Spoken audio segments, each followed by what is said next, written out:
इंद्रधनुटी आज हठात कलामुंडिया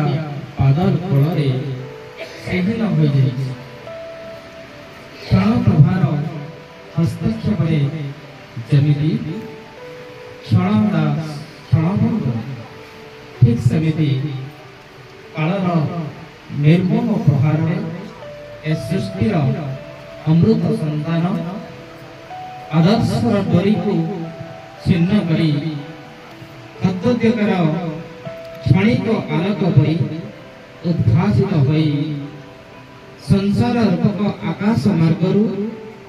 क्षणिक मध्य निपतित होई पालटि जाइछि तिक्त रिक्त क्षताक्त और अवश्य शरीर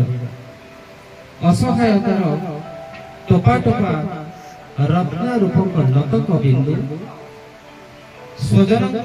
आरंभ करी प्रतिवेशी पर्यंत लंबी जाइछि जतस्य मृत्यु ध्रुवम सत्य जन्म मात्रे मृत्यु सुनिश्चित सृष्टिर एक कटु सत्य निकटरे बलराम भाई आज आत्मसमर्पण कर आसंतु आमे समस्ते तांकर अमर आत्मार सद्गति निमंते 2 मिनिट छिड़ा होई नीरव प्रणति सृजनी को नहीं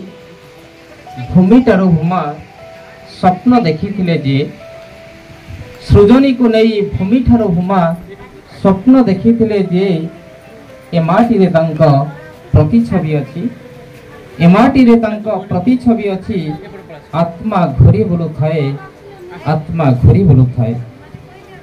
सते कि तांकर स्वप्न पूर्ण हेब प्रतिध्वनि हेउथाए सते कि तांकर स्वप्न पूर्ण हेब प्रतिध्वनि हेउथाए ए माटीर कवि बलराम भाई सभी को उठाऊ थाए ए माटीर कवि बलराम भाई सभी को उठाऊ थाए शब्द ब्रह्म मेघ लग्न माटीमक्मा शब्द ब्रह्म मेघ लग्न माटीमक्मा शतपत्र कांदु थाए आकाश रे तारा हेले मोर सृष्टा आकाश रे तारा हेले मोर सृष्टा निसंगति मन हुए पिता पुत्र माता सहधर्मणि पिता पुत्र माता सहधर्मणि आकांक्षाटी क्षीण हुए केवल कीर्तिटी उज्जीवित अछि केवल कीर्तिटी उज्जीवित अछि भरोसा जगाउ थाए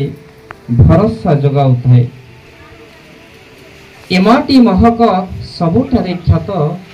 एमाटी महक सबुठारे क्षत करिथिले परा से सप्तधारा ध्वनि घाटीर कहानी आउ की बखाणी हुए प्रकृति मातांक श्रेष्ठ पुजारीटी हई पारिथिले सिए माटी कविंकर लेखनी रहिला ए माटी अधूरा हुए श्रेष्ठ संगठक उत्तम शिक्षक भिन्न उपदेष्टा सिए कवि कुल आज तांको झुरु अछि प्रणति जणाउ थाए मो स्वर्गत कवि बलराम भाई स्मृति उद्देश्य प्रशांत परिडा सर को अनुरोध करी से कविता